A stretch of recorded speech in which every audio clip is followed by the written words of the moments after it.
Right, okay. Max, welcome to my Neurodivergent Diary. This is my podcast all about being neurodivergent.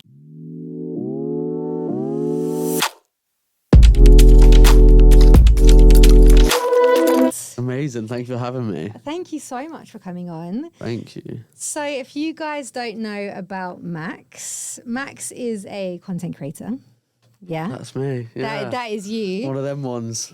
And you can tell me whether this is the right terminology. Go for it. But I would say mental health activist. I wouldn't say activist. No. I'd say advocate. Advocate. Okay, yes. I feel like that's activism better. almost has like an attachment to it, as in like I'm trying to like, I don't know, gluing myself to the floor and chaining myself to gates and that for mental health. Do you know what I mean? But Yeah, true. Yeah, I would say advocate. That's a better word. Yeah. I'm going to put that down to my dyslexia. And those are like your main things, I'd say, right? Yeah. Like, So yeah, I I'm kind of presenting now. yeah. So that's kind Yeah. of the new path I'm trying to go down. But Yeah. I guess at the minute, like creating content online all about happiness, mental health, dating, fun stuff, and just kind of like, I feel like, to be honest with you, already to get a little bit deep straight away, is like I'm all about it. when people talk about mental health online, personally, and I know some people are going to disagree with this, I feel like instantly it becomes really fucking depressing content. Yeah. And I'm not about that. Like, I want Yeah. people to look at my content, even feel inspired, have a laugh, feel happy. And like, that's not to take away from like the seriousness of the topic, but it's Yeah. more just like, there's enough sad stuff out there. I don't want Yeah. people to look at my page and make them even more sadder, and then for them to be like, oh God, More what am I depressed. doing? More Do you know what I depressed. mean? Like, yeah. I want to come away and be like, oh yeah, me too. Yeah. And that's it. Do you know what I Yeah, mean? it's a safe space. Like, you want yeah. people to come on board and be like, yeah, mate, I fucking feel that as well. 100%. So just to get straight into this as well, because I feel like when I know people, we just get on the podcast and we start chatting, and I think that's really nice. But it is about being neurodivergent, right? Of course. So just to grab people's attention to the subject, do you think, I mean, okay, we discussed this the other day. I was like, Max, are you neurodivergent? Yeah. You're like, it's interesting. I'm thinking about it at the moment. And you have we've used this terminology or like this phrase previously on this podcast. You have a bunch of letters attached to your name, right? Yeah. So experts can tell me, but I believe that you have OCD, right? Yeah. That's like one of the letter combinations. One of the many, yeah. And that is classified as being part of the neurodivergent like category. Yeah. From what I've If you Google it, it's there. exactly. That's how I feel. Do you know what I mean? Yeah, 100%. Yeah. I think there's a lot of like discussions going on at the moment, which is really interesting, and I think it's really cool. It's positive that we can see that people are talking about being neurodivergent and what that means, right? So it's like, I don't know, someone was talking about different mental health like illnesses recently and what comes under the neurodivergent bracket, and I think it is pretty broad, which is interesting. Yeah. I think there are some things, like people talk about narcissism, and I was like, is it? But at the same time, if it's classified, like diagnosed as a disorder, then potentially it is like part of it.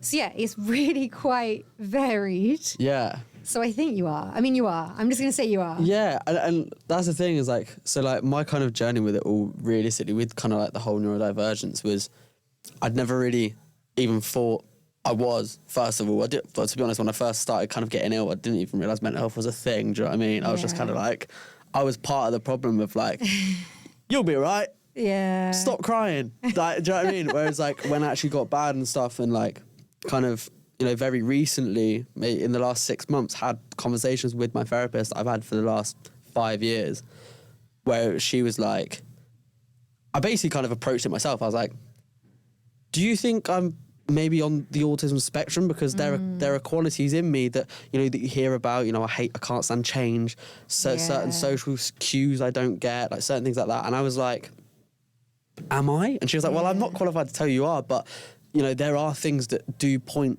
towards it. Yeah. So, you know, maybe start the process of looking into it. But she said, to be honest with you, like, you know, even if you are, it's not going to change anything. You're just going to be able to say, I am. Yeah, like, yeah. do you know what I mean? But to be honest with you, like, I would want to do the process of trying to figure out if I am autistic or not, because it's something that I would kind of want to know about myself. Yeah, totally. But yeah, I mean, technically, if you look on Google, neurodivergent, baby.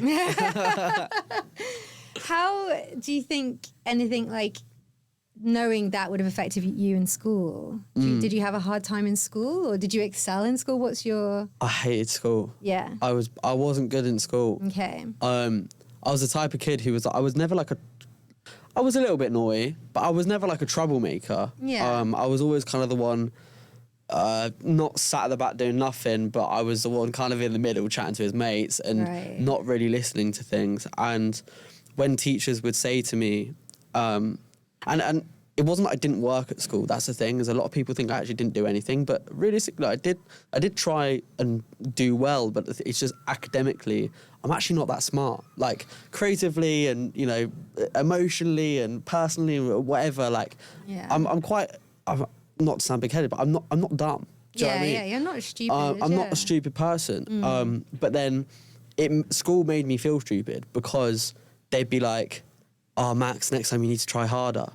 And in my head, I'm like, me so much. but I'm trying my hardest. This right now, what you're seeing is my hardest. Yeah. So, unfortunately, that got me to a point where I was like, I hate school. I hate it because it's just, one, they're not pushing me in the right direction. And I went to schools that weren't, you know, I moved to France when I was 6. Oh, yeah. So, obviously, was in like middle of the countryside.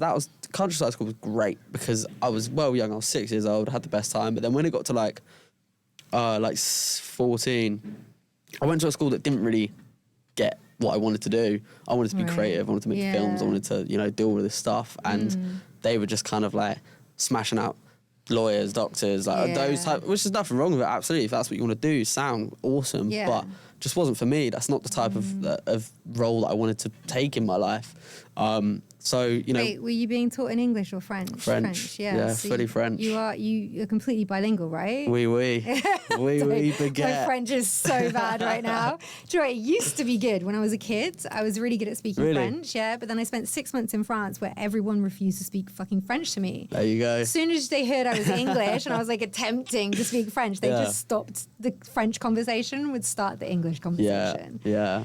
But yeah, no, fluent, 2 languages. It's quite amazing. Fun. It's quite fun. And I feel like, because I wondered what you're saying in regards to like being frustrated in school, I think is usually down to the fact they don't know how to teach you because you're neurodivergent. For me, it was dyslexia and like literally like words, you know, like terrify me. Letters, spelling, reading. Were you okay? Are you okay with reading and writing, like spelling? Did you struggle with any of that? Not really. For me, it was like, when I started to get like realised that maybe I'm a little bit different was at school, but never in a bad way. I kind of used it as like my quirk. So I skated a lot as a kid, right? And if I didn't land the trick, I would just be constantly doing it over and over and over and over and over and over again. And even when I did do it, wasn't perfect. And that was the first signs of like my perfectionism / what went into OCD basically. So to be honest with you, like school and my neurodivergence and all of my letters didn't really have that much of a huge effect, I think, which I'm really lucky with, you know. I think my OCD got bad later on in life that was kind of coming out of school. But it never really affected me that much.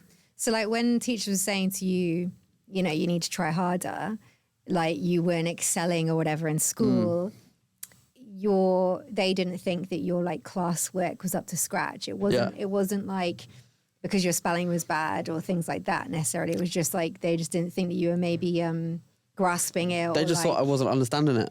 And to be honest with you, I probably wasn't. Yeah. But only because I'm just not angled that way, if that makes sense. I'm sure. Like, give me something creative, like honestly, like PE and art and music and stuff that I did at school. I my last 2-3 years of school, I went to a school that kind of specialised in like film and media. Sick. So like that was sick because like I was just having a great time and I was making films and stuff, which was amazing. But sit me down in like a maths class, which I stopped maths when I was 16. Right. Honestly, he would get me up to, like, I remember this so many times. He would like, he used to nickname me, he used to call me the artist as like condescending. Yeah. And then he'd get me up to the board and do like like sums, I wasn't understanding it. And then he'd basically laugh at me in front of a class, and I'd be like, dickhead, Yeah. what are you doing? It's so horrible. It's horrible. And also like that definitely, like, I was an anxious kid, so like just made it worse. just made it so much worse. Yeah. But yeah, no, school was a fun ride. It was good. So when you did your last 2 years doing like creative stuff, was that in France as well? Yeah. Yeah. You're lucky, because I remember wanting so hard to go to like some kind of creative college, right? And there just wasn't one. I lived in the Cotswolds, which I know is lovely. Beautiful area. Beautiful. Very lovely. Very nice. And I'm lucky. Very green. Very green. I don't really appreciate that as well. When I was little, I did. But when you want to then do creative stuff and you realize that's where you excel, I kind of was forced to stay and do my A-levels, because like a thing that's complicated, and it sounds, I hate saying this, I sound like such a dickhead is the way I'm going to put it, right? I'll use a different word. But when I was diagnosed dyslexic, I was diagnosed as gifted dyslexic, right? Right. So essentially I've got a high IQ. So Sick. I'm not at like, it's not that obviously I struggled with maths because of like reading and writing. So like English I struggled with. But actually, if I don't have to write it down or like read a heavy book, you can have an intellectual conversation with me and I would take in facts, and like even to the point of I would get told, which is where I was trying to tell my parents I think I'm ADHD from like a young age, right, that I'm being disruptive because I know all the answers and I'm bored by this point. Right. But get me to put it down on paper and I'm fucked. Do you know what I mean? So it was really hard to educate me. But then I excelled. And I also like did really badly on the other hand when it became like GCSEs and A-levels.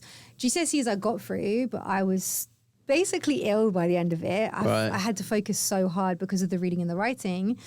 And in my A-levels, I think I just had zoned out almost because I wanted to be in a creative environment. I took art and drama because I was like, I'm good at those things. But they were like, you're intelligent, you should take English or something, like history or whatever. So I took English because I got like a B in my GCSE. I don't know how.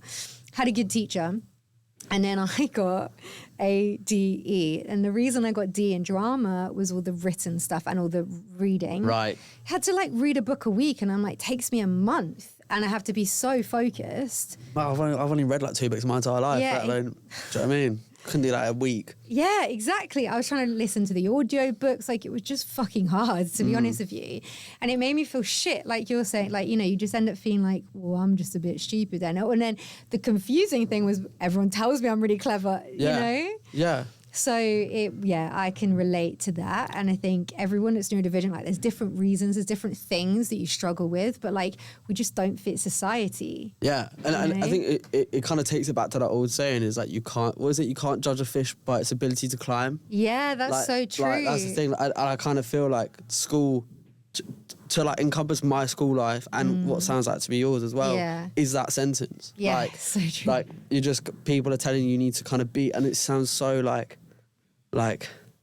2023, but it's like you're being put in a box, and it's like true, this is the type of person you are. This is what you're good at. This, and it's like you can't do that with everyone, especially people who are neurodivergent. Like, exactly, it doesn't work.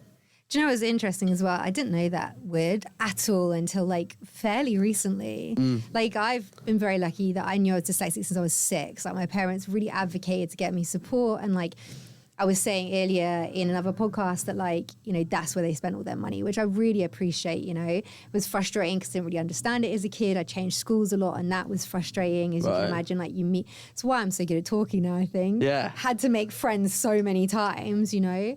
But like the root of it was, I'm very privileged in that respect that my parents are like, her focus, like, you know, we are going to focus on making sure she gets educated properly. Yeah.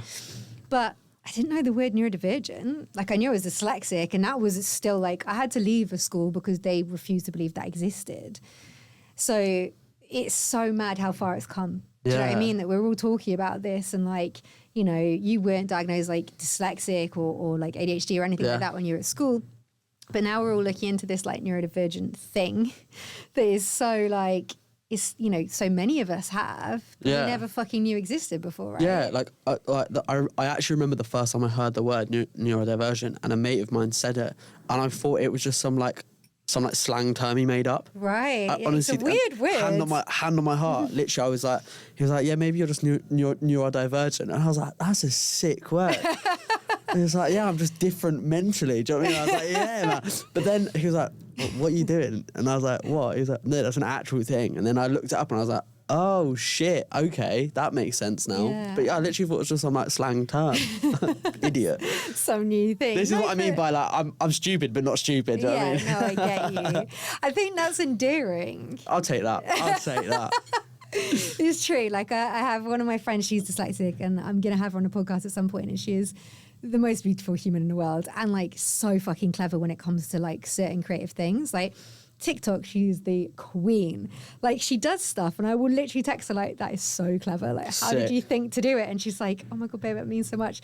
But like, she won't know. I don't know. She was driving somewhere the other day and she's like, oh my God, I'm going to get a tattoo with this person. And then she's like, I'm like, babe, it's like 3 hours away. You do realize, you know, she's like, oh, I just put the postcode in, you know. Fair. She's so like, you know, like intelligent in some ways. And I think that's a neurodivergent thing. Like, I was told I'm like this sort of, not genius, but do you know what I mean? Kind of like when I was super young, which obviously is great to know when you're struggling. Yeah. It's like, no, but you're so intelligent in other ways. But then actually that put a lot of pressure on me to being like, but like, for example, A-levels, like, but you have to do, you know, a normal A-level because like you're intelligent. Whereas I think if I'd have just gone to like art school, drama school, you know, something like that, I probably would have gone way further, way quicker. Yeah.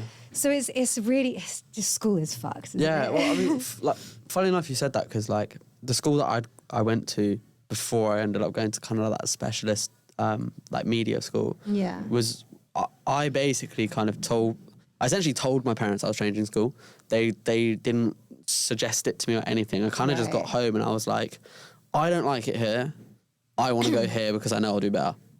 Yeah. And as soon as I moved, my grades, my attention span, my everything just rocketed up because I'd clearly seen that I had mates who were like more creative and more like me in that school.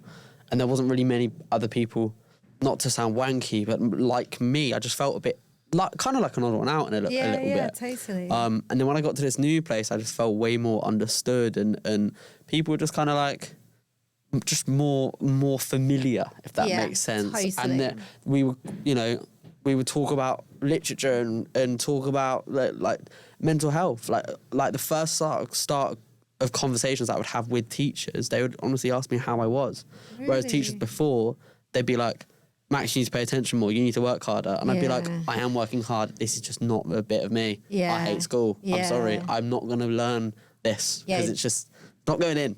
That's it. And you harassing me about it is not helping. 100%. Yeah. It's so shit.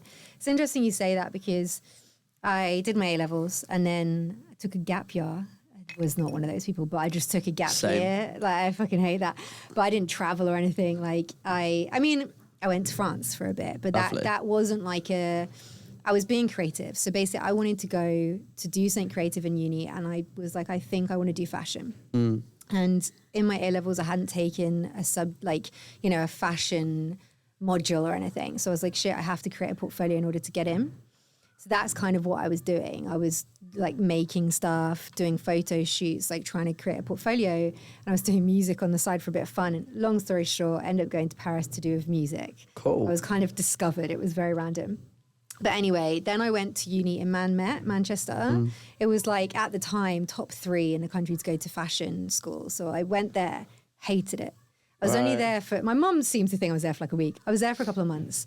And there were different things that made me hate it. I love Manchester. My family are from Manchester, so I generally felt like I was like, I had to go. Do you know what I mean? And I was like doing them all wrong by leaving. Did you feel like almost like obliged to go because you had those like Manny roots? Kind of. Right. And because, you know, I can't remember what other unis that I got into, but it was like the top one, right, for the course that I wanted to do. And I thought it'd be great. Like, I thought I'd really enjoy it. Went there, was in this like really modern halls and no one came out of their rooms. No one was friendly. One of my housemates who I barely spoke to set the kitchen on fire in one of the first week. Like, it was just, you know, when you're just like, all the things are happening. And in the course, even though it was like one of the top courses to go to, it felt so uncreative. Right. You turn up and they're like, okay, everyone grab like an A3 like white piece of paper. And in this corner, you're going to draw this and then you're going to do that. And we're aiming to design something for Topshop. And I was like, what the fuck? This is not me, right? Anyway, I had friends that were at uni doing like art in Cardiff. And at the time, a boyfriend that lived in South Wales. Of course, there's always the love interest in there, innit? There's always a love interest. Always fucking is. But it just meant I'd been in, and that feeling that you said about college, like where you just had that familiarity. As soon as I stepped into like South Wales, especially like Cardiff, I just saw other like alternative people. Yeah. Do you know what I mean? Like back then I was like a proper emo. Yeah. Love it. And I was like, fuck, I've never seen them. I grew up in the Cotswolds, like, you know, and there weren't people like that. You find your people, innit? That's it. Like you find your what's it called? Your I know pack. what you mean. Yeah, exactly. You find your pack. Yeah, and I felt for the first time comfortable. And then, so I went to uni in South Wales, right? Like Newport, it's part of like Cardiff Uni, but anyway, like South Wales University, and it was so creative. My campus was in the middle of nowhere in like almost the valleys, but it was beautiful. Right. And I think being in that kind of environment, as opposed to like the center of the city, although I am a city girl, it just was more creative. Like you had like greenery around you, people are doing like art, people are doing photography. It was a super creative university. And then I went to Music Academy in London, and all of this is coming back to what you just said. When I was at Music Academy, with first person, and I was going through a really hard time, a lot of stuff had changed in my life, let's just put it that way. And this is where I started to really first learn about mental health. I think he was one of the tutors in like production, because I was doing music. And he just stopped me after the class and he just went, "Are you okay?" And I just broke down. And it's that funny thing, and you hear quite a lot of people say that, don't you? It's like, all you have to do is ask that question. Yeah. Big up that man. Yeah, I know, right? What a ledge. Yeah, he's a legend. That's all it takes. Seymour. Literally, that's all it takes, though. It's like it's like, obviously not to get too deep. I mean, we'll probably go deeper later. Get deep, man. I'm all about it. It's that thing, isn't it? It's that moment where you're basically just given that opportunity to, and you probably had 20, 30 people that week say, "You're right." Yeah. And you've gone, yeah, I'm fine. Yeah. But actually someone's stopping you and going, "Are you okay?" It's so different, isn't it? It's like, it hits different, and you're like, you kind of have that moment where you can just go, no. Yeah. I'm actually not. Yeah. It's true. It's said in a different way, isn't it? That must have been such a nice moment for you though, right? It was a really hard time, because I loved South Wales, absolutely. Like I felt like you said, I found my people, and I was really, I kind of left uni after 2 years. I froze it with the intention of going back, but I went on tour as a musician, right? Which you know, because you've just been on tour. I have. And that was so fun. You can imagine I've got to go back to uni now. But the thing is, I loved fashion. I did want to work in fashion at that time, but I'd been taken seriously as a musician, which actually I was just doing for fun. So it was like, shit, I have to give this a chance, you know? You have to seize the opportunities. Of course. So I did that. So I stayed in South Wales longer than like I probably would have done if I'd have just done uni. And it's so creative. Like it's, honestly, I love it. I cannot rave about Cardiff especially more. So many musicians come from Cardiff or the surrounding areas. And at a particular time, it was really good. You know, like Kids in Glass Houses. Do you remember that band? Yeah, like all of that Sick scene. Band. Yeah, fucking Sick love. band. They're playing Slam Dunk this year. I'm very excited. Are they? Yeah, I know. I'm sick. Cannot wait. But yeah, it was a good environment. But I knew that London, I was born in London, right? I didn't grow up here. We moved out when I was quite little, but I just had this thing of like London was always calling me. Yeah. And if I hadn't been in a relationship in Cardiff and things like that, I felt like I would have left sooner. Right. Just to like see what was out there, you know, like see what career I was really going to take. And yes, that's why I went to college here. I got in, and it's where Ed Sheeran went, it's where Rita Ora went, and you had to audition. It was like X Factor. It was terrifying, mad. So I was like, I have to go because I've gotten in. And that got like, I think just that whole experience, they've shut my academy, and it was academy, like college basically, but it's part of a bigger academy now, and they're like just about to launch a new one in London. It's just like the same thing, just not the exact. Is that similar to like Brit stuff, like Brit School, whatever it's called? Everyone thinks it's Brits or BIM. Yeah. It was the British Academy of New Music, which was called BANM, which is part of Access to Music, or now it's called Access Creative. Cool. So about to launch this huge new like university or college in London, in East London, and it's going to have like videography, photography, music, everything. Sick. Yeah, it's sick. I went to a talk the other day, and I think I'm going to start doing some talks with them, because I swear to God, I get emotional thinking about it. It like changed my life. Just like honestly, it makes me, you go back to that moment where you think like someone like heard me, saw me, and not even just that, it should have been filmed. Yeah. Like I've always felt like I should have done like I wasn't a YouTuber or anything back then. Do you know what I mean? I didn't really do that. I wasn't a content creator, but it was just a year course, an artist development course, and they pull you apart, like rip you straight. It's like deep therapy, but with a bit of music in there as well. And I came out top of my class, like the next Ed Sheeran. I didn't sound anything like Ed Sheeran.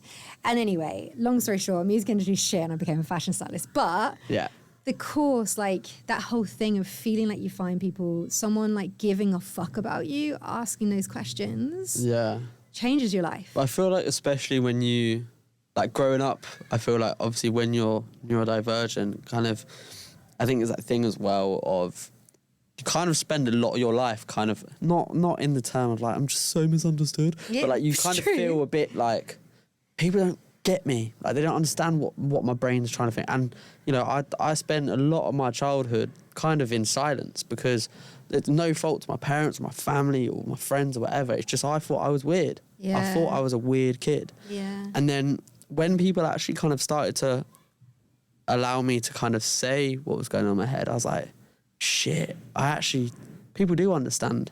And I think only very, very recently is I had a moment where it was kind of your moment there where someone like saw something in you, right? And they've gone, fuck, they could actually do something here. Yeah. I only had this year where like I was chatting to someone who's an agent and I was speaking about an idea that I had all about OCD in a documentary that I want to make.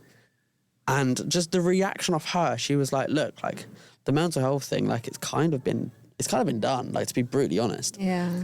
But it hasn't been done by you. Yeah, right. And just that instant, I was just like, shit, I've finally been seen. Yeah. Like someone can see not only do I have a story that I want to tell or the credibility of I've actually been through it, it's the fucking passion behind it that I feel anyway, that, I think about it every single day, all day, about OCD and how I can potentially help people with it or fucking, make the world slightly better in this space because it's what I go through every single day. Yeah. And it's a fucking shitstorm, if I'm brutally honest. Yeah, I can imagine. It's horrible. But... Or I can't imagine, you know what I mean? It is one of those things. But, when you're finally seen, you're finally heard, you're finally like get someone who kind of goes, I've got you. Like, I understand where you're coming from. Yeah. It's amazing. Like the first time a really, really close friend of mine, they're non-binary and they came out as gay like when they were like 13. Mm-hmm. And we were chatting about this because they said it's quite funny because the way that I almost came out to my mum as feeling like basically depressed, suicidal, obsessive, having horrible thoughts. I think I'm mental. Like I actually think I'm insane. I think I'm a monster. All of these things. They were like, it was weird because you've almost had your own coming out in a way. Like, basically, like to kind of get a bit deeper into that, it was like I was 18, I think, and I was basically sat in my kitchen and I'd been going through hell in my head, like absolute hell. I was like, how can I just end this? Because it was horrible, man. Like I won't lie. Like I think if you try and sugarcoat it, you're just making it sound. But to be brutally honest, I wanted to kill myself. Yeah. Like people try and sugarcoat it completely, but no, like I wanted my life to end. And I literally just remember thinking, I either need to tell someone about this or I will end up killing myself. Mm. And I literally remember we were having like dinner. My parents had like a little bit of a tiff, standard family argument, like probably arguing about chips. Do you know what I mean? Like, do you know what I mean? I prefer these type. No, like, do you know what I mean? Something like that. Yeah. And we're having this tiff. Dad kind of gets up, goes into the lounge, dinner's done, safe, cool, done.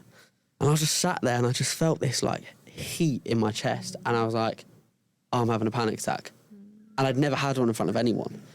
And I was like, fuck. And I literally just looked at my mum and I just went, Mum, I need to talk to you.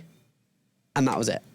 And then she was like, what about? And I just fucking went Like, all of my thoughts, everything that had been troubling me, all of my things that, you know, I thought I was a monster. Do you know what I mean? Like, I thought I was horrible. Because OCD makes you think horrible things. Yeah. I thought I was violent. I thought I wanted to kill people. Do you know what I mean? Yeah. I didn't, obviously. Yeah.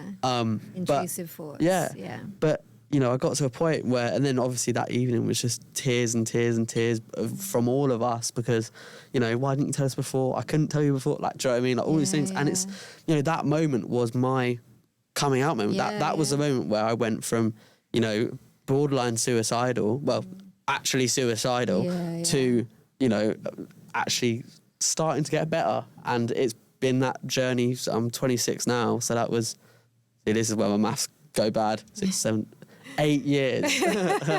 But yeah, like it is interesting how you get certain people that can allow you to open up, and by opening up you get better. So true. I think men as well, and we know this, right, as a fact, live in their heads even more. I had so many weird intrusive thoughts that it's really interesting now. Like, I mean, it's so good now I can talk to my mates about. But so your friend being non-binary, for example, is a conversation I've had a lot recently with a couple of my friends where, like, I had a lot of, like, gender dysphoria growing up. Like, I'm a tomboy, but I'm also a Barbie girl. And, like, again, like, I'm very lucky. My mum has this whole thing because I, like, bring up things and she's like, you think I was an awful parent, all this stuff. I know how privileged I was. Nothing's perfect. There were a lot of things that were not great in my childhood, as most people's, but also a lot of amazing things. Do you know what I mean? And one of them was education. And in terms of, like, if I wanted to do girly things, I wanted to do boyish things, wanted to be creative. I think because I knew I was dyslexic, they really pushed me to be creative, like heavily, which was really good. There was a thing called the Dyslexia Association or the Dyslexia Institute. It was one of those that we went to, and there were like competitions. So it was like poetry competition, art competition, stuff like that. So kind of knew my parents had my back. Do you know what I mean? Like to an extent. And then like... Which is sick. Very sick. Like I'm very lucky. Yeah, it's sick. And like I'd win a competition, but like other kids in my school weren't doing that. So it made me feel like if I'm shit at English, like I'm good at something else, you know? So I appreciate that so much. And I got on really well generally with both my mum and my dad. And there were things like fashion, because my mum was a fashion designer, that like, you know, I want to be a fashion designer like my mum, but then there were other things where I was like proper tomboy and I wanted to go to like car events with my dad, you know, and it never stopped me from being both and exploring both. So I think that kind of helped me to, there were times where I generally thought like, okay, I'm going to go through puberty and I'm going to be a boy. Like, you know, like everyone's just got this wrong, like I'm actually a boy. Yeah. But then at that time where those thoughts were going through your head, I imagine that you were probably like, this is weird. Yeah, exactly. If people knew what I was thinking right now, they would think I'm a freak. Exactly. Like, whereas it's completely not true. Like, yeah, exactly. And those things, I think those, you know, because as a girl, right, it was things like, oh my God, do I have to start shaving my legs now? No one's talking to, like, you know, my mum didn't really talk about those things to me. Like, and this is what I mean, like everyone's good at different things and, you know, like our parents do their best, right? And I think this the generation as well, it's like generational things. But I was like, maybe I'm not meant to, like maybe, you know, all these weird shit used to go through my head, like generally, and I thought I was completely alone in it and I never told my parents. Yeah. It was when I got older and I think like I've gone through so many like visual changes like we do, you know, like short hair, long hair, crazy coloured hair, whatever. I've got lots of tattoos. I'm quite different, you know, looking in some respects or alternative.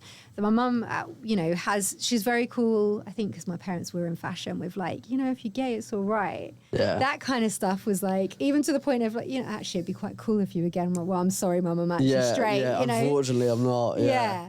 But when it came to body dysphoria, gender dysphoria, mental health, those things, it was harder to talk about with my parents.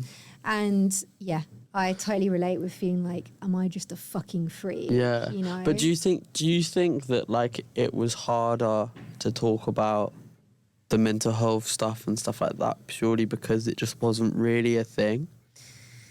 Or do you think it was more like as in not spoken about in general? Yeah. Or do you think inside you were like, oh no, I just can't talk about this? It's interesting you say that because I think there are some things that I want to like, you know, keep personal to my parents, as in like I talk about my own shit, right? But let's just say that there were times, a lot of the time, where I was telling my parents they should get therapy. Right. And it's not just, it's also because they went through shit, to be honest. Yeah. They went through some serious shit. And like, some of it was like before my dad met my mum, and I'm like, you never got help for that. Do you know what I mean? Or like serious help for it. And he like went through some serious shit. And then it was like, that feeds into the rest of your life, doesn't it, if you don't get help for it? And to be honest, at a really young age, I saw that. And I didn't know that much about mental health. Like, somehow I did know enough. Like, it's really hard to explain, but I was like, you see in movies that like people go to marriage counselling. Yeah. I think I knew that. And so I was like, I think this shit would help you. And my mum went through some stuff that I'm like, you should talk to someone. Actually, when she went through like losing her mum, I know she did speak to someone for a bit. So it was like not completely taboo, but my dad was just, it's really weird to explain because my dad was so open-minded and so modern and like forward-thinking in so many ways. But mental health, he was like, I don't need to speak to a therapist. I'm not mental. Which is so weird because if you heard him speak about other things, you're like, what? Like it doesn't compute. It was bizarre. Yeah. But yeah, so let's just say that like something in me made me aware of mental health, but I think because they had that opinion, I was like that. And my dad had been through something where someone had to go to even therapy. What do you call it? It's not rehab. It's kind of rehab. Like rehabilitation type of vibe. Yeah, like for mental health reasons. Right. And it was all very serious. And maybe that was what he saw as mental health support, is like, you have to have lost your mind and go to hospital. Yeah. It's funny that, like, I feel like we're quite similar that way. Like, my conversation with my parents about you have, like, are you gay conversation with your parents who, like, obviously I was lucky because my parents are open to that. They don't care. It's like, but my conversation was literally this with my dad. He went, you do know that if you were gay, you just say, Dad, I'm gay. And I was like, all right, what do you want for dinner? Because it's just, it's so like a nothing to them that it, that for me, it's strange because I felt the ability to talk to them was so easy about everything. I've kind of told my parents a lot of stuff that probably most people don't, whether it's drugs or girls or smoking, like, as a kid, obviously, I would hide smoking. I've probably done drugs a few times that they don't know about. But nowadays, I'm very, very open with them, and I kind of always have been. But, even when it came to sexuality, stuff like that, it's just been, everything's been above board. But then when it came to, like, my own demons and my own mental health, it was almost like there was this shame of, like, I can't say anything. Partly because I'm like, there's like a pride factor to it, I reckon, in me that was like, nah, I don't need to talk about that. I'm a strong man. I'm strong. I don't need to cry about it or stuff like that. But then there was also probably like a shame of it as well, and also like, I don't want to worry you. Yeah, exactly. Because no parent wants to hear their kid say, I want to kill myself. Yeah. Ever. It's not something that that I know people who have killed themselves, and it causes a lot of problems in the family. Yeah, the pain doesn't leave. It moves. I can't remember who said it. I don't know if it was a musician or whatever. It might be a rapper, but I can't remember who. But he said it was the lyric or whatever it was something along the lines of like, when you kill yourself, that you don't stop the pain, you just move it onto someone else. Yeah. And that's kind of, I see that as quite real, and it's obviously you get people say, oh, suicide's selfish and all that stuff. It's not. They're not thinking that way when they're doing it. It just happens. I think that statement is really interesting because I will say a blanket statement. Mental health is very personal. Yeah. So it is selfish. Of course, yeah. And you have these demons, like you say, inside of you telling you you're a shit person. Yeah. And you don't deserve to live, like the thoughts you're having shouldn't be told to other people because they'll think you're mental and insane and they won't understand. So it's selfish, but it's like not in a good way. There's this positive movement, isn't there, where it's like, be more selfish, look after your mental health, right? Yeah. And I have because like, also, I don't think you know this, and lots of people listening to the podcast won't know this, but you talk about doing a documentary. I know you've mentioned something to me before about doing documentaries. I did one. I feel like I need to like repost it or something. I did one quite a few years ago, and there were a lot of things I did just before the like Me Too movement. And I know that's quite specific to like women's sort of sexual experiences, right? Yeah. Or like just women's experiences, right? But it's changed like the sort of, it's just changed the way that we are and we see things in general. I think that movement in a really positive way. So I did this project. I was approached quite a few times because I'm a content creator, kind of based mostly in fashion, to do fashion collaborations, to design things, because I did design at uni. And I said that I wouldn't do one unless I could have like a charity angle to it. Cool. And so many people weirdly were like, oh, there's a lot of red tape, we can't do it. So then I got approached by Mitchell and Ness, and they're like they're like New Era, right? A big American sportswear brand. And they were like, you can design a hat. It's just family and friends. Like you can gift it out. It's like a gifting project. So it's like sick. I'm only going to do this if I can do something that has a charity angle to it. And they're like, okay, you can do it if like, it basically what happens is even charities, they make it really difficult for you to like collaborate with them officially. Right.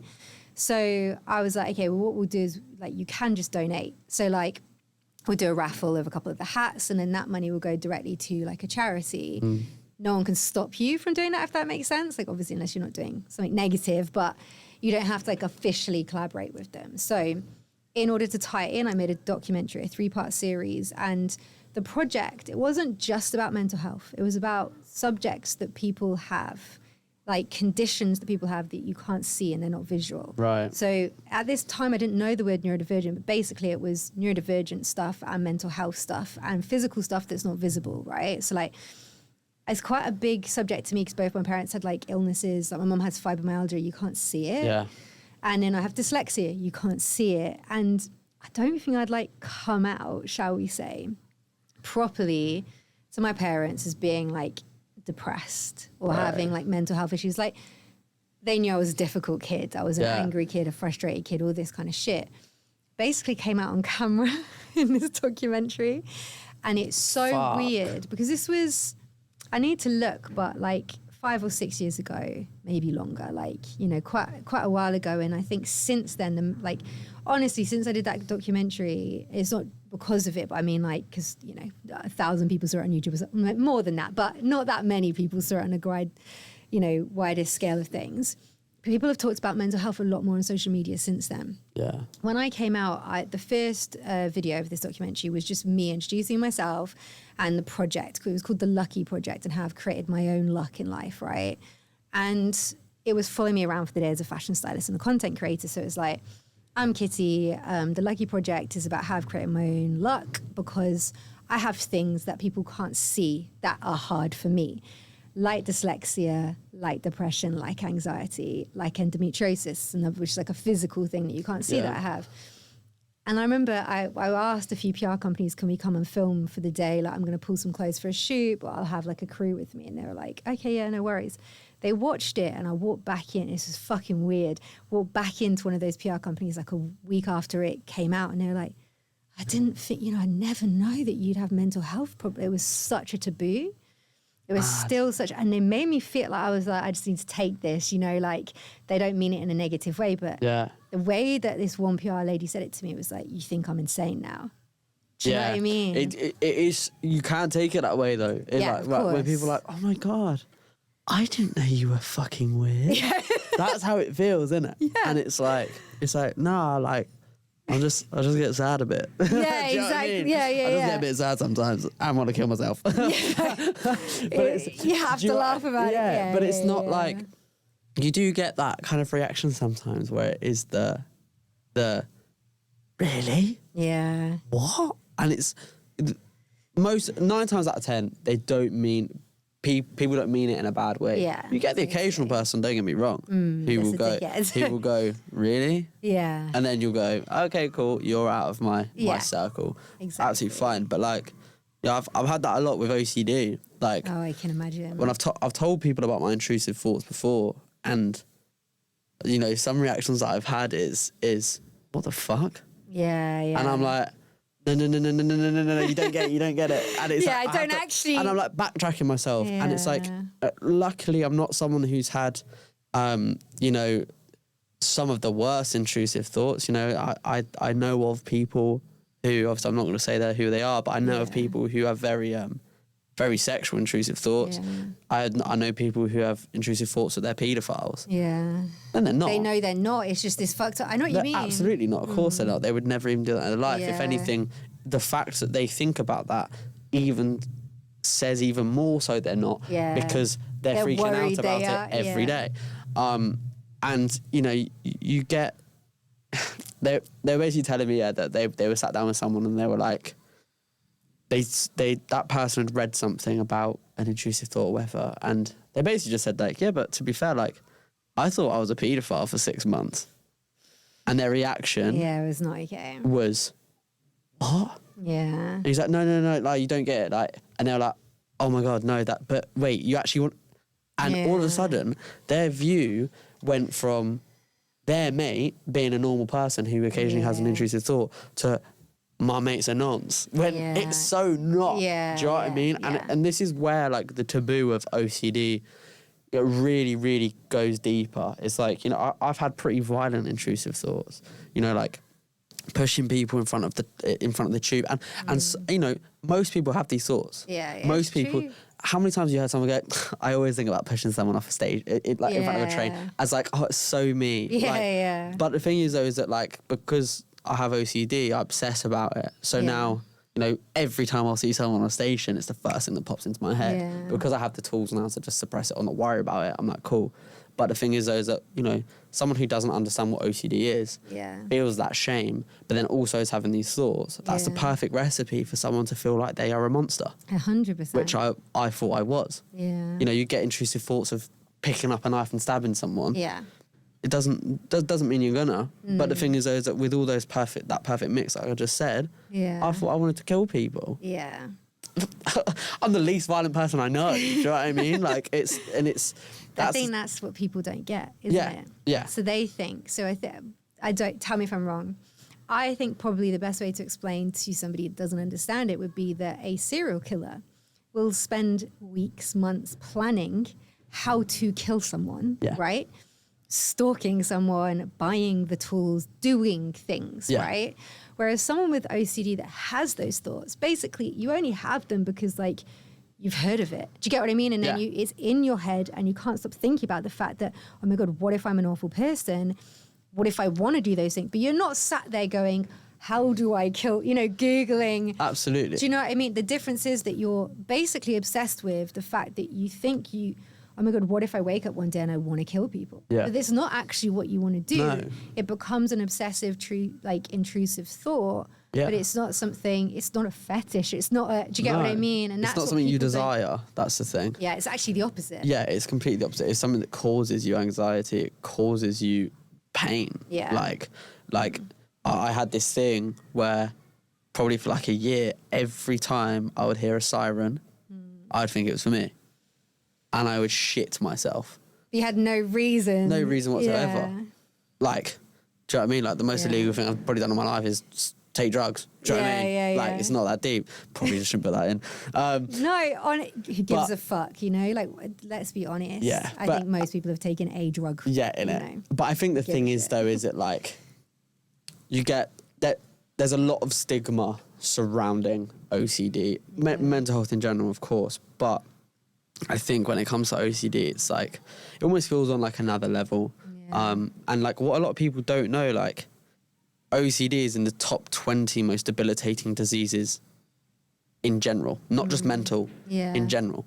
So, you know, it's up there with cancer, it's up there with AIDS, but then you still get, you know, Mary or Karen who goes, oh, I'm so OCD, I love things to be neat. And it's like, nah. It's not the same, can't be doing that. Or even worse, when you get people like, what was it? Oh, it was like a coffee shop, and outside their coffee shop was, I'm so OCD, obsessive coffee disorder. And I was like, you would never be like, I'm so cancer. I'm crazy do you know what I mean? Like it's that's what makes me angry, to be honest with you, because people doing that stuff are people who have actually never experienced OCD of what it actually is. Come back next week for part 2.